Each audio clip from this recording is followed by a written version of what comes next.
আইকনের নাম হচ্ছে হাসনাত আব্দুল্লাহ। দেখেন ভাই, সম্মান দেওয়ার মালিক কিন্তু আল্লাহ। আপনি জোর করে আপনার ক্ষমতা দেখিয়ে আপনি মানুষের কাছ থেকে সম্মান আদায় করতে পারবেন না। এই দৃশ্যটা দেখার পরে হাসনাত আব্দুল্লাহর ভক্ত হয়ে গেছি, বিশ্বাস করেন। দেখেন, একটা ওয়াজের মাহফিলে হাসনাত আব্দুল্লাহ যাওয়ার পরে ওয়াজে ইমামের পাশে, মৌলানার পাশে এখানে বসার জন্য সে বসতে চায়, কিন্তু মানুষ তাকে মৌলানার পাশে ওই সিটে বসানোর জন্য জোর করতেছে। এটাই হচ্ছে ভদ্রতা। আলেমদের কিভাবে সম্মান করতে হয়, মানুষদের কিভাবে সম্মান করতে হয়, কিভাবে ভদ্রভাবে রাজনীতি করতে হয়, এটা হাসনাত আব্দুল্লাহদের কাছ থেকে শিখুন।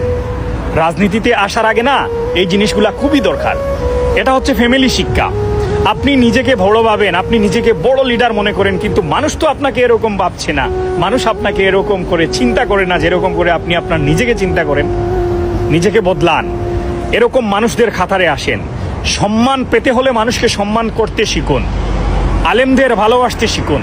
দেখবেন মানুষ আপনাকে সম্মান করবে, আপনার জনপ্রিয়তাও বাড়বে, আর নির্বাচনে মানুষ আপনাকে ঘুরে যায় রাজনীতির জনগণ জানে সমাধান।